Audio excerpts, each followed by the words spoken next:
if you would have asked my wife and I a year ago if we wanted children, we would have said, nope, that's, down the road maybe kind of thing.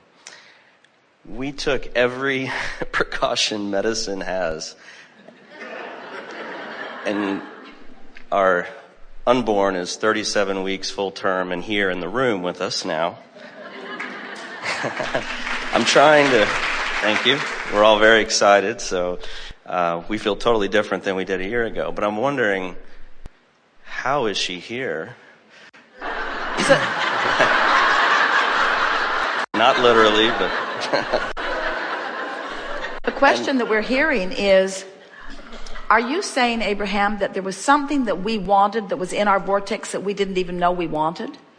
In fact, when we say we might want it, but we don't think we do, and we know we don't want it now, and it's on the way, then is there something about this vortex that I need to know? Yes. And here's what it is. Most people define what they do want more in terms of what they don't want. And so it's a really rare person, in fact, we've never met one yet, who could accurately, with any kind of detailed description at all, really describe what's actually in the vortex. And the reason is because you've put it there over such a long period of time, some of it even before you got here into this physical body, most of it since you've been here, but you've put it there incrementally. In other words, when you have a moment with someone that you enjoy, you say, yes, more of that into the vortex. When you know what you don't want, you say, I want something different than that in the vortex. And so what you've actually been putting into your vortex, you've been putting in there incrementally. So Jerry often, as he is editing something that we have recorded, or even editing something that we've written through Esther, he wants to put the word the essence of, because he is understanding that you are always getting the essence of what you want while not always the specifics of what you want, because most people are resistant to the specifics of the essence of what they really want. Does that make sense to you? In other words, what you really want is you came as a powerful teacher. And there is nothing more exhilarating than to be a teacher who is parenting at the same time. That was really a powerful intention. And while from your physical what-isness, you might say, well, we're not really ready to give up all of our freedom yet, like you have to an infant. Or I'm not sure that I'm wise enough to be a parent. I'm not sure that I know enough about life to really teach. Some of these things are some of the reasons that you were putting it off. But the source within you knows that you certainly are ready and that you certainly are wise. And so many of the other things, because of other things you've lived in life that you've put into your vortex, they all add up to that. You see what we're getting at? And there's this other thing. It was an intention that the three of you set into motion even before you came into this physical body. In other words, it really was in the vortex. In fact, we think that's the reason that you felt such a compulsion to try to keep it from happening, because the happening was such a strong draw. People talk about regulating pregnancies. They talk about preventing pregnancies. They talk about abstinence. They talk about birth control. But what they don't factor in is the powerful calling that the vortex is. In other words, you don't ever need to worry about your population diminishing, because there are intentions that are very powerfully calling forth from within. And so if that sounds like you're not the creator of your own reality, we don't mean it to sound like that. What we're saying is you're the creator of the reality that you put into your vortex. And the whole point of this gathering is to figure out who you really are and what it is that you put into your vortex. You have all kinds of things in your vortex that you are not yet aware of because you are vibrationally not in the arena. You're not in the vortex where you can see it. Every one of you has the ability to, in the words of our friend just now and the words that Esther rarely offers, you are able to channel your broader intelligence, your highest good, your deepest knowing, your fullest love, your fullest appreciation, your fullest worthiness, your best agility, your best vitality, your best timing. In other words, the best of all that you are is swirling, and you have the ability to rendezvous with every bit of it as it comes along. And that is the fun of the adventure of parenting. It's not something that you can figure all out and get all pre-decided and get everything just all lined up. It's like the way everything in the vortex really is, you see. In fact, we would like to say this baby, more than all other things put together, has led you to the power of your vortex. So with the meditation CD, I've experienced personally that amazing shifts occur, and it feels like to me it has something to do with the fact that a small group of people, I've just seen amazing shifts with them that I would never have imagined would have happened and would have happened so quickly. And it seems to me it's because there is one common focus. It's the common focus of that breathing. It's the common focus of that music. It's the common focus of those words. And all of the people that were in this group were on their own just doing it, but because they were all focused on the same thing, then things shifted within that group without them even having to communicate with each other about that. And so I feel like there's something powerful about that common focus. So then with the Abraham Live broadcasts, it feels like when all of those people at the same time in all those places all over the globe are focused on you and this message and this workshop all at the same time, there's going to be some kind of consciousness explosion in the planet. And it feels like that is an answering to the summoning of something in the planet. But the thing that we really want you to feel is that the explosions have been happening incrementally as people all over the planet have been putting things into their vortex.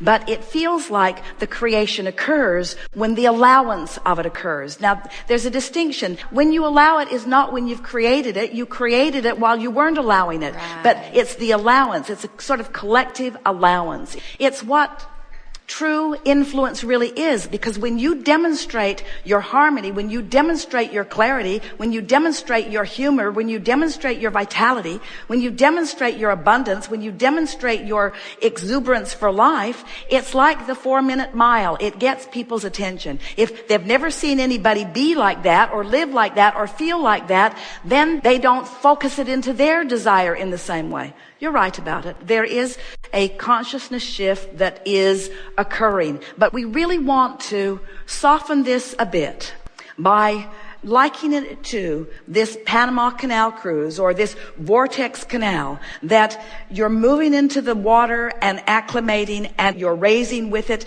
and now you're ready for the next and raising and ready for the next and raising, because it is a comfortable, understandable, conceivable, enjoyable, savoring kind of expansion. It's not a paradigm shift in the sense that it's going to turn you all on your heads and then you'll be regaining your balance. So then there's never a place where you reach the next level and then there's no more next levels. There's always going to be moving up and moving up and moving up. Yes, because you can't allow one level without creating another. That's the thing that's so beautiful about this cycle. Every time you allow your alignment with what you've created before, you're at another place of creating something more. That's why it's eternal.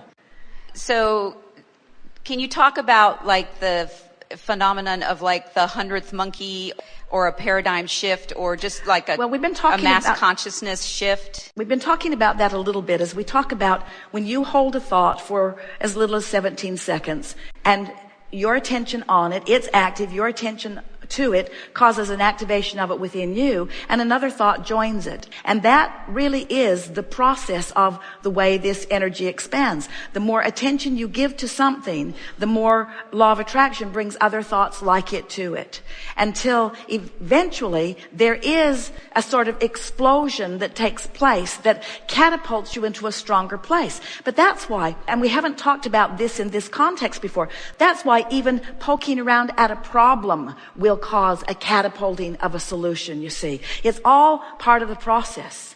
That's why, as we visit with you in a gathering like this, it is exhilarating to us to announce to you that you can't get it wrong, that you've never been getting it wrong, that no matter what you do, you will not ever get it wrong, and you will never get it done. And the reason it can't ever be wrong is because it is never done. You're just constantly reclaiming your position, and those of you who've been listening here today, you're going to be reclaiming your position deliberately. You're not just going to stumble into it, you're reclaiming it deliberately and then moving to the next. Often you stumble into something that's pleasing, but it's never as pleasing as when you have intended it, you've known about it, you've recognized your vibrational differences, you've done the work to move in the direction of it, you've felt your improvement, and then when it manifests, that's when the true celebration of being a deliberate creator comes. We think that's what you're talking about. The 100th monkey is consciousness all over the planet having similar life experience, which is causing them to ask similar questions.